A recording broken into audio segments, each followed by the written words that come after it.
We have come to my absolute favorite episode of the entire Mandoverse. This is my review of episode 6 of the Book of Boba Fett, called From the Desert Comes a Stranger. Now, this might seem a little controversial, and also considering certain topics that I've talked about in the past on my channel, it might be a little bit weird that this is actually my favorite episode considering what it does. I'll get to it when I get to it, but yeah, no, this is very much how I feel once again after rewatching the episode just now. Also, I quickly want to address the fact that I didn't react to the Super Bowl ad that came out for the Mandalorian and Grogu movie. Well, to be fair, it was just like a very short spot, like an ad. It wasn't a full trailer. I was expecting a trailer, and I was kind of prepared to do a trailer reaction, but, well, it wasn't. So I'm like, you know what, I'm not going to bother. So far, I'm actually quite shocked with the marketing for the movie, considering we are 3 months out and we've only had the one teaser trailer, which people didn't seem to warm up to too much. And I'm like, we need more for this movie considering we're this close, but you know, we'll see how that goes.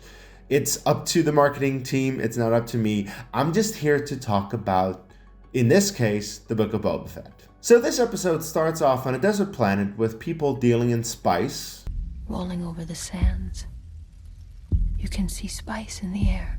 But I'll get to that storyline later because that's only resolved at the end of the episode. And I just want to talk about the fact that Din goes to visit Luke's planet because, yeah, this is where it all happens. This is the entire reason that it's just my favorite episode. And I love the fact that we are essentially told through visual storytelling that this is Luke's planet by seeing R2. First of all, R2 is just my favorite droid. Out of all the droids, it's always been R2 ever since I first watched the original trilogy. That has never changed. So seeing him here just brings a smile to my face, and it's like, yes, this is where Luke is.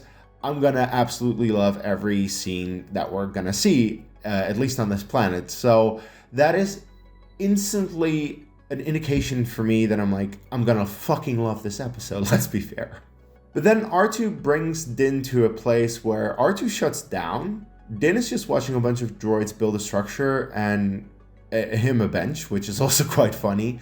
But these droids building the structure right here really makes me wonder, how long has Luke been doing nothing? Or has he been doing things? I seriously want to know what Luke was up to after Return of the Jedi. Because in Legends, we got a whole bunch of Luke post Return of the Jedi. But we don't have that much in canon just yet in terms of Luke's story after Return of the Jedi and before The Force Awakens. This episode right here actually is one of the first things we actually see about what Luke is up to in between the movies. And I'm very happy that we got what we got in this episode, but I'm just like, what has Luke been up to in the past 5 years that this is the first time we see some kind of Jedi Academy and that he is taking on a Padawan? These are questions that I have for just overall Star Wars writing in general. I'd like to see a comic book series. I'd like to see books, because I know we're not going to be able to see much in terms of TV because, well, the de-aging CGI is not cheap to make, but you can tell story through other means than live action television. Heck, you could do an animated show. I think a lot of people would love to see that as well, but I suppose we still have to wait for more stories from Luke. Okay. So while Din is waiting, we finally get to see Grogu and Luke, and in the past, I have said a lot about de-aging CGI, where I don't think it has worked because it just doesn't look good. This is, to this day, the only time that I am fully convinced I'm seeing a face and I don't see CG. At no point during this entire episode, while we see Luke, am I like, oh, that's CGI. The voice is a little wonky. It's not perfect in that regard yet, but at least the face looks amazing, and I am fully convinced I'm seeing Luke Skywalker in his prime, which is something that I've wanted to see for quite a while. And it's awesome to see this, but also the story behind it I find very fascinating, because I follow a YouTube channel called Corridor Crew. If you're not familiar with them, I recommend you check them out. They make a lot of great videos in regards to visual effects, and they actually try to improve the CGI on Luke's face in the final episode of Season 2 of The Mandalorian. Now, I won't say that the face is necessarily better looking than what Lucasfilm and Disney came up with, but it is a good take on it. But the interesting part about the story is that the moment that Corridor Crew had brought out that video, Disney caught wind of it and they contacted Corridor Crew like, okay, we want you to help us with Luke in the Book of Boba Fett. So they got them in and they combined techniques because it's actually a different technique. The entire details about that are explained in the video from Corridor Crew if you're interested in that. It's quite technical, so I'm not going to get into that right here. But it's simply two different techniques that both of them use that were combined in this episode here so that Luke looks as perfect as he does. And that's why I was very happy to see him here, that it actually was part of a channel that I really like that helped make him look that good. So that was amazing. Now, it's not just the VFX artist that showed off with this episode, it's also Luke Skywalker himself. The way that the character is written, everything about him just works. It is fan service, but in the best way possible. In this case, everything that I'm going to say about fan service is good, not bad. Sometimes people think that it's bad when you say fan service because it's not done properly. I think in this episode, everything is done as perfect as can possibly be. And I love to see Luke swing his green lightsaber. I love to see Luke use the Force. Give the quotes that he learned from Yoda back to Grogu now. There's something satisfying about that, oh my god. And then in addition to all of that, he is with Ahsoka here. This is something that I had been curious about for a very long time, but I was not sure if I was ever going to get the answer to. And we got the answer. Ahsoka and Luke know each other, interact with one another, meet with one another. Seeing this on screen every single time that I watch this episode, I get tears of joy.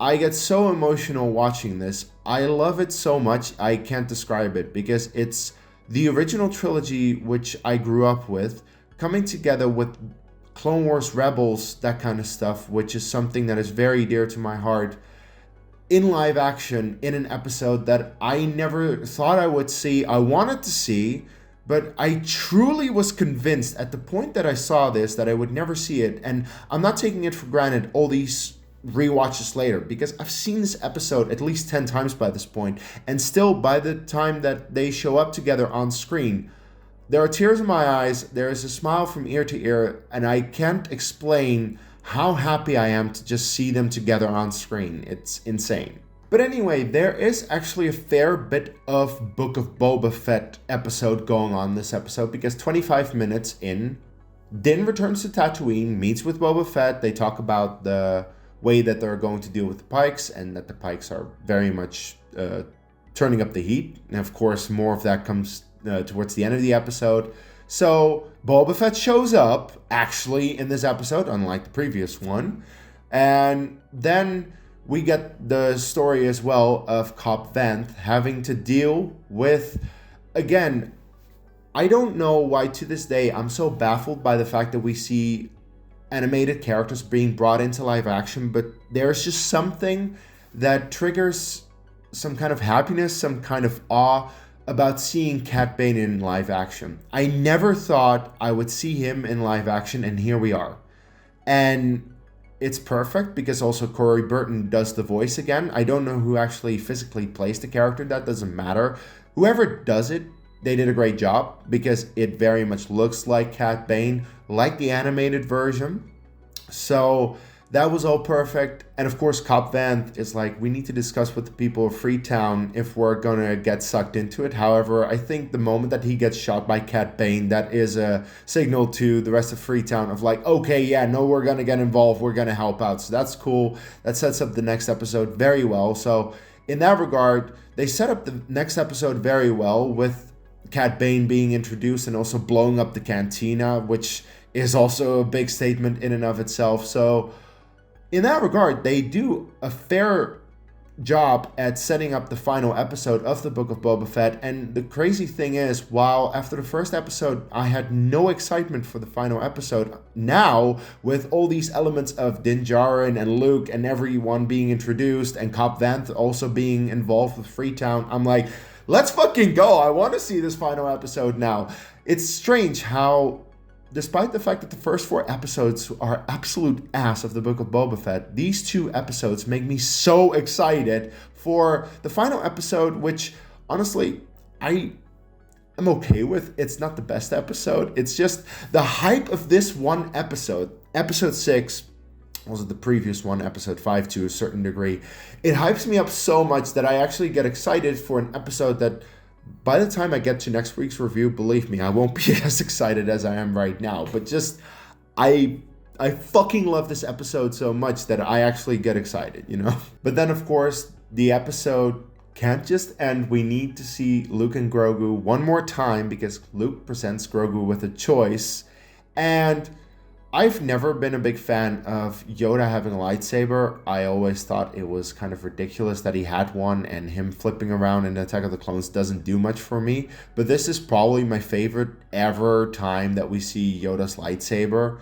The fact that Luke has it and presents it to Grogu like, you can choose this if you want to.